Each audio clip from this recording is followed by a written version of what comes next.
Hello. Hello. ആടി മോളെ എന്തെടുക്കുവാ?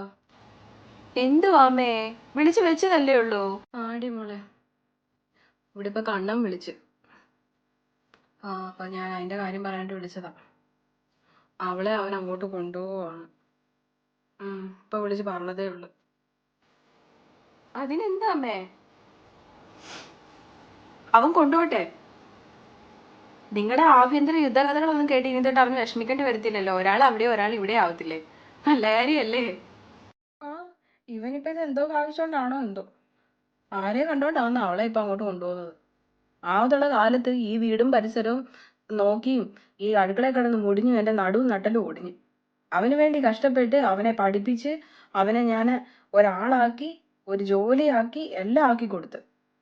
ഇപ്പൊ കണ്ടവന്റെ മോള് വന്ന് അതൊക്കെ അനുഭവിക്കാൻ പോകുന്നു. ആരെ കണ്ടോണ്ട് അവനിപ്പോ അവളെ അങ്ങോട്ട് കൊണ്ടുപോകുന്നത്? ഓ പിന്നെ വയസ്സാം കാലത്ത് ഇവിടെ കിടന്ന് വീണ്ടും ഞങ്ങൾ കിടന്ന് നരയിച്ചോട്ടേന്ന്, അടുക്കളയ്ക്കകത്ത് കിടന്ന് നരയിച്ചോട്ടേന്ന്.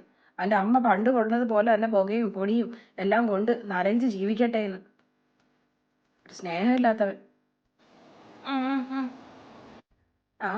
അവിടെ തലയണ മന്ത്രത്തിന്റെ ഓരോ ശക്തിയേ, എന്റെ ദൈവമേ. പിന്നെ അവൾ അതെടുത്താ കുറ്റം, ഇതെടുത്താ കുറ്റം, അങ്ങനെ കുറ്റം ഇങ്ങനെ കുറ്റം, അവൾ ചെയ്യുന്നതൊന്നും തൃപ്തിയില്ല. ഇങ്ങനെയാണോ വീട് നോക്കുന്നതെന്നൊക്കെ പറഞ്ഞ് എന്റെ പൊന്നു മോളെ അഭിനയിക്കാതെ, അമ്മ ഇങ്ങനെ അഭിനയിക്കാതെ എന്റെ പൊന്നമ്മച്ചിയേ.